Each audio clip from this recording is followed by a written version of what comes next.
Do you know what California renters can legally do and what might get them evicted? You're not alone if you're tired of guessing and just want straight answers that match today's laws. In this update to our popular video, I'll show you the newest do's and don'ts that every California landlord and renter needs to know to stay out of trouble. 4 things renters can't do. Let's say a renter's excited to make a move to a new place, boxes everything up, and hands over the keys without letting the landlord know ahead of time. Well, number 1, a renter can't move out without giving proper notice. In most cases, that means a 30-day written notice, and if the renter skips this step, it could mean thousands of dollars as a whole additional month of rent is legally charged by the landlord after the renter moves out. Always put it in writing, it's the safest move. And if a renter moves out, number 2, they can't use a security deposit as last month's rent unless the landlord explicitly agrees to it. Most leases prohibit this. Without that agreement from the landlord can still pursue unpaid rent or damages after the renter moves out. And what if it's just a roommate who moved out, or maybe a roommate would help with the monthly rent? Number 3, a renter can't swap or add roommates without the landlord's approval. Unless the lease specifically allows subleasing, which is very rare, the landlord has the right to screen any new occupant with a full background and credit check before approving the new roommate and before that roommate can move in. We've all been there. The toilet plugs up or the water heater dies at the most inconvenient time. Number 4, a renter can't withhold the rent for repairs unless that renter has first given the landlord a reasonable opportunity to fix the issue.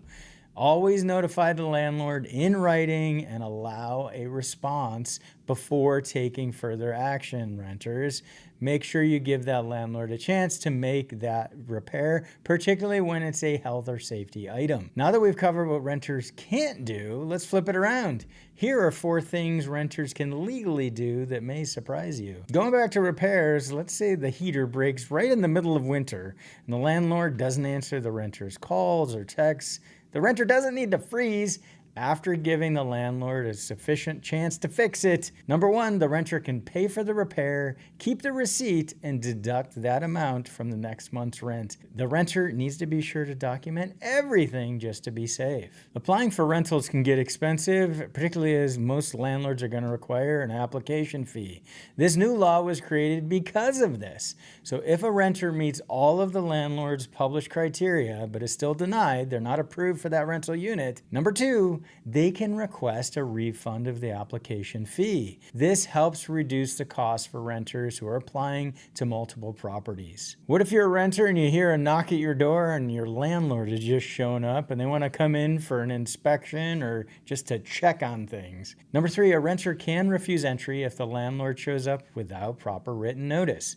Landlords must give 24-hour written notice for valid reasons like agreed upon repairs, checking smoke and carbon monoxide detectors, or showings to contractors or prospective purchasers. The exception is an emergency, like a burst pipe or leaking water heater. The landlord doesn't need advance notice to enter in this case, but it truly must be an emergency. And number 4, a renter can take the landlord to small claims court to recover the full security deposit if the landlord breaks the rules. This includes missing the 21-day deadline to return the deposit, failing to provide itemized deductions for lawful items, or not including the required before and after pictures of repairs and cleanings. And here's something new. For renters who moved in after July 1st, 2025, landlords must also have a set of move-in photos on file to justify the future deductions. So in that case, there's going to be 3 sets of pictures. It's not easy for landlords or renters to keep up with California's changing laws. So if you found this helpful, make sure you subscribe to our weekly email newsletter so you don't miss the next legal update. Oh, and speaking of not missing things, you're not going to want to miss this next video right here.